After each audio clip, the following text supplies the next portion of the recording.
이번 영상에서는 하이웍스 전자세금계산서에서 수정세금계산서를 발급하는 방법을 알아보겠습니다. 먼저 전용 오피스에 로그인 후 전자세금계산서를 클릭하고 세금계산서 수정을 클릭합니다. 목록에서 수정할 문서를 클릭합니다. 상단에 수정세금계산서를 클릭하여 알맞은 수정 사유를 선택합니다. 세금계산서는 부가가치세 과세 자료로 매우 중요하게 사용됩니다. 오발급으로 인한 불이익이 없도록 주의하시기 바랍니다. 그럼 지금부터 수정 사유에 따른 작성 방법을 알아보겠습니다. 기재사항의 착오 변동은 필요적 기재사항의 착오로 인해 수정이 필요한 경우에 선택합니다. 기존에 잘못 발급한 세금계산서는 부의 세금계산서로 발급하고 내용을 수정한 세금계산서는 정의 세금계산서로 발급합니다. 만약 공급가액을 40만 원으로 발급해야 했으나 30만 원으로 잘못 발급했다면 수정 사유는 기재사항의 착오 변동을 선택합니다. 이때 수정 세금계산서는 당초 작성분을 취소하기 위한 부의 세금계산서와 올바르게 수정해야 하는 정의 세금계산서 총 2장으로 구성되어 있습니다. 하단에 있는 정의 세금계산서를 올바르게 작성해 보겠습니다. 자동 입력된 공급가액을 지운 후 올바른 공급가액 40만 원을 기재합니다. 작성일자는 당초 세금계산서의 작성일자와 동일하게 기재합니다. 참고로 작성일자는 당초 세금계산서를 발급한 날짜보다 미래의 일자로 수정할 수는 없습니다. 기재사항의 착오 변동으로 저장한 수정세금계산서는 2장 모두 전송해야 합니다. 실수로 정의 수정세금계산서 1장만 전송하지 않도록 주의하시기 바랍니다. 공급가액 변동은 당초 발급한 세금계산서의 공급가액에 추가 또는 차감되는 금액이 발생한 경우 선택합니다. 작성일자는 증감사유가 발생한 날이며 추가되는 금액일 경우 정의 세금계산서를 발급하고 차감되는 금액일 경우 부의 세금계산서를 발급합니다. 만약 계약 조건이 수정되어 8월 19일에 발급한 계산서의 공급가액 30만 원을 9월 15일에 18만 원으로 변경해야 한다면 수정 사유를 공급가액 변동으로 선택합니다. 변동 금액만큼의 수정세금 계산서를 올바르게 작성해 보겠습니다. 우선 자동 입력된 공급가액과 작성 일자를 지웁니다. 공급가액은 당초 발급한 세금계산서보다 12만 원이 줄었기 때문에 화면과 같이 음해부호를 이용해 차감된 금액을 기재합니다. 작성일자는 공급가액 변동이 발생한 날짜인 9월 15일로 기재합니다. 공급가액란에 차액이 아닌 변경된 공급가액을 기재하지 않도록 주의하시기 바랍니다. 수정세금계산서는 변동사유 발생일에 다음 달 10일까지 발급해야 가산세가 부과되지 않습니다. 환입은 당초 공급한 재화가 환입된 경우 선택합니다.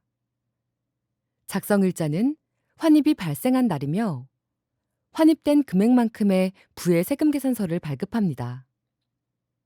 만약 8월 19일에 공급가액 30만 원으로 계산서를 발급하고 9월 15일에 5만 원에 해당하는 물품이 환입되었다면 수정 사유를 환입으로 선택합니다. 환입된 금액만큼의 수정 세금 계산서를 올바르게 작성해 보겠습니다. 우선 자동 기입된 공급가액과 작성 일자를 지웁니다. 공급가액은 당초 발급한 세금계산서에서 5만 원이 환입되었기 때문에 화면과 같이 음해부호를 이용해 차감 금액을 기재합니다. 작성일자는 환입된 날짜인 9월 15일로 기재합니다. 공급가액란에 환입된 금액이 아닌 최종 공급가액을 기재하지 않도록 주의하시기 바랍니다.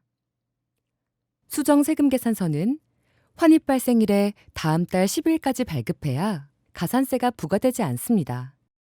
계약의 해제는 세금계산서를 발급한 이후 계약의 해제로 재화 또는 용역이 공급되지 않은 경우 선택할 수 있습니다.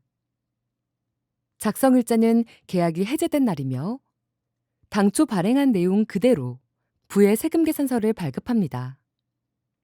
만약 8월 19일에 공급가액 30만 원의 계약건에 대해 세금계산서를 미리 발급했으나 9월 15일에 계약이 해제되었다면 수정사유는 계약의 해제를 선택합니다. 계약의 해제에 대한 수정세금계산서를 올바르게 작성해 보겠습니다. 작성일자는 계약이 해제된 날짜인 9월 15일로 기재합니다. 모든 거래 내역에 대한 음해금액은 자동 입력됩니다. 계약의 해제는 계약 전체가 해제된 경우로 계약 일부가 해제되었다면 공급가액 변동을 이용하여 해제된 금액만큼만 부의 세금계산서를 발급합니다. 수정세금계산서는 계약 해제일에 다음 달 10일까지 발급해야 가산세가 부과되지 않습니다. 내국 신용장 사후 개설은 공급 시기가 속하는 과세기간 종료 후 25일 이내에 내국 신용장이 개설되어 과세로 발급했던 세금계산서를 영세로 수정해야 하는 경우 선택할 수 있습니다. 당초에 교부한 세금계산서 내용대로 부의 세금계산서를 발급하고 추가로 영세율 세금계산서를 발급합니다. 만약 8월 19일에 공급가액 30만 원으로 발급하고 같은 날 전체 금액분에 대해 내국 신용장이 개설되었다면 수정사유를 내국 신용장 사후 개설로 선택합니다. 이때 수정세금계산서는 당초 작성분을 취소하기 위한 부의 세금계산서와 영세의 형태로 재입력하는 영세율 세금계산서 총 2장으로 구성되어 있습니다. 하단에 있는 영세율 세금계산서를 올바르게 작성해 보겠습니다. 공급가액 란에 사후에 개설된 금액분을 기재합니다. 작성일자는 당초 세금계산서의 작성일자와 동일하게 기재합니다. 비고란에는 자동으로 기입된 당초 승인번호와 함께 내국 신용장 개설일을 기재합니다. 착오에 의한 이중발급은 이중발급된 계산서 중 하나를 취소해야 하는 경우 선택합니다. 당초 발급한 내용 그대로 부의 세금계산서를 한 장 발급합니다. 만약 8월 19일에 공급가액 30만 원으로 동일한 세금계산서를 이중 발급했다면 수정사유를 착오에 의한 이중발급으로 선택합니다. 착오에 의한 이중발급 선택 시 자동 입력된 항목 그대로 발행합니다.